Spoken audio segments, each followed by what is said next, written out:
So, Rosia and I have been working on a GDPR compliancy checklist to help businesses get ready for GDPR in May 2018. It's just about 12 months now to launch, and we decided that it would be really helpful if we set out some of our thoughts in terms of what you do over the next 12 months to really make sure that your business is ready for the launch of GDPR. We all know there's a lot to do, and we decided to look at this on a month-by-month basis so that if you have already done a bit of work on GDPR compliancy, then this will help you just to check that you've done the things you need to do. If you've done nothing at all, hopefully you're not one of those businesses, but if you've done nothing at all, then this should prove a useful countdown for you in terms of getting ready for GDPR in May next year. So we're going to start, Rosia, aren't we, with July and August. Do you want to tell us what you should be doing for July and August? A good starting point would be carrying out a data mapping exercise. So in the businesses, there are a lot of obviously personal data processed, and you need to understand the flow of data. You need to know what kind of personal data you are processing. You need to know where it is stored. You need to know who is accessing to that data. And also, in order to do it properly, I think it's very important to get some stakeholders across the businesses involved in that exercise so they can give an overview of the processing of personal data in practice. And this takes time. If you don't have a policy implemented already, then there is a lot of processing of personal data that is not crossing or it has not been approved and needs to be identified. And we think this is a very good starting point to do it in July. Yeah, and the data mapping is important, isn't it, Rosia? Because there's a lot more complexity to GDPR than our old data protection regime. And unless you understand what you are doing with data right now, then you can't hope to be compliant for May next year. Absolutely. For example, just one simple thing as it would be minimization and try not to process more data, the data that you really need to process for the purposes for which you need to process that personal data. It sounds very simple, but if you think about it in practice, everybody is collecting and storing more personal data than they need by default as a practice, and just identifying what you really need as necessary and the purposes for which you need that is just a big task. Yeah. And what do you think about doing presentations to key stakeholders in the business so they understand the main points of GDPR?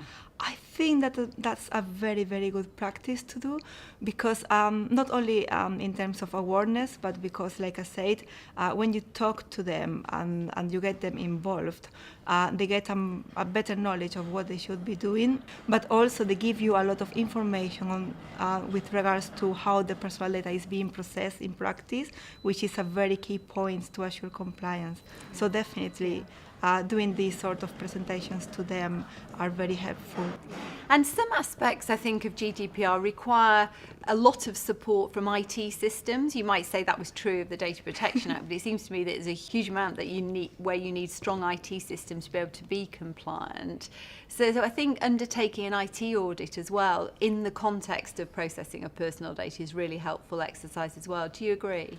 I would even say that it is crucial because you need to keep the data secure. So this is something that is not new, as we know, but now considering the fines or the risks you are facing, you really need to make sure that the data is kept secure and that you have appropriate security IT systems. But also there is a lot of IT or cloud solutions used across the businesses that they don't cross the legal desk for review. Right. That now it would increase the risk in the organizations and it needs to be reviewed. And also, if you are thinking about contracting new providers, you need to undertake an audit, and perhaps, depending on the nature of personal data that you are processing, you even need to carry out a data protection impact assessment. And in terms of budget, to assess whether or not you can afford that IT systems, and if not, what solutions you can put in place instead of that one. And again, that takes a long time. So.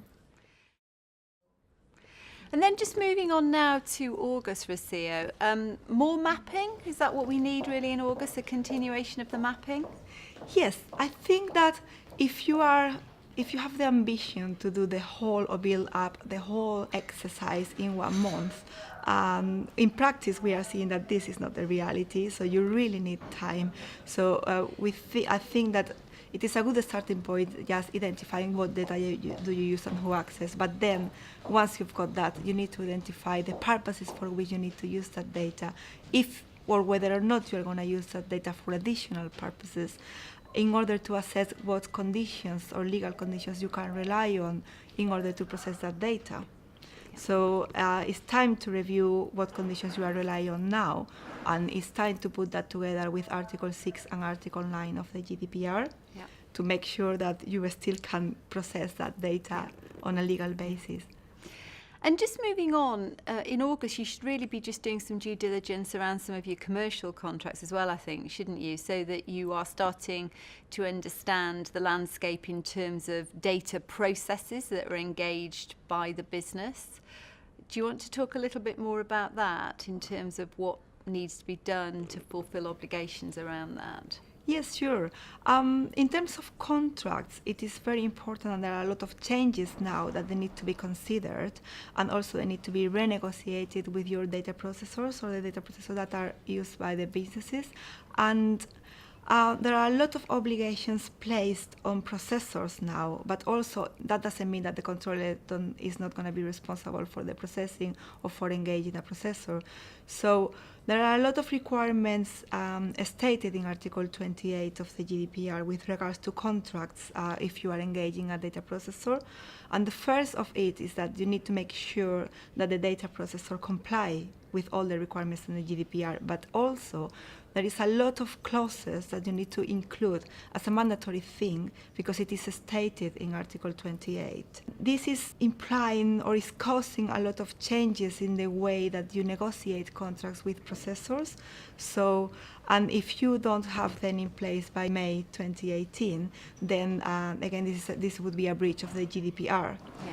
So definitely you need time to negotiate and to review all the contracts, and also in practice in some big enterprises they have a huge number of contracts in place, and then it takes time to assess what contracts need an immediate review because for example, the nature of the personal data this processor is accessing to is sensitive personal data, and then or because of the IT system needs to be developed.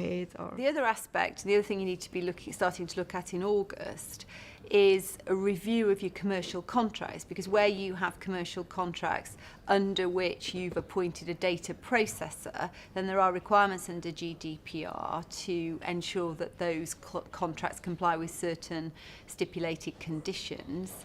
They won't be compliant for May next year because the law has changed from the Data Protection Act to GDPR. So you need to do an exercise around reviewing and understanding what's going on in those contracts. Have you got any thoughts, Rosia, on how you might go about doing that? Yes, and in practice it's very difficult to try to get all the contracts sorted out for May 2018. So I think an important exercise to do is doing a privacy impact assessment to identify the risks. So for example, if a processor is processing employee personal data or sensitive customer personal data or large scale of personal data, then perhaps the risks of not having that clauses that you need to implement in the contracts under Article 28 of the GDPR in place places the organization in a higher risk. So I think the first exercise is to understand and identify what contracts require immediate action in order to negotiate either the clauses or further development of the IT systems if they are required, and all the sort of things that make you be compliant with GDPR. Yeah.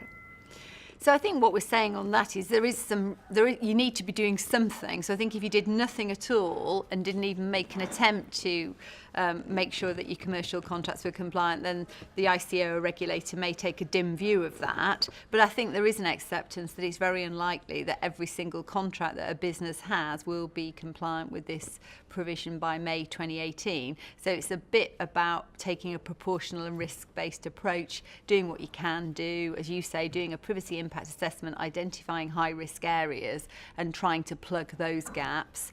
And we think, don't we, Rosia, that if you've done all of that, and you've been sensible in your approach, the regulator probably isn't going to be too harsh on you, although this is an area where you could be subject to a fine for not having the right clauses in the contract. I think that it's kind of a tricky thought, because on one hand, I've been in lectures where I heard that we are lucky we've got a sensible ICO here in the UK, but obviously I cannot put ICO's words on my.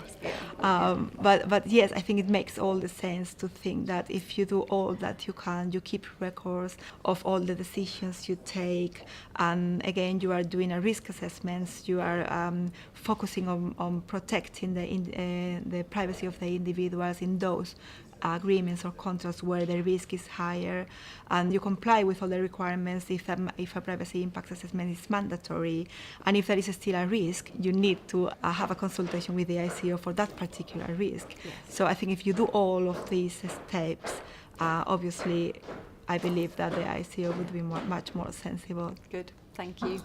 And that's all for July and August.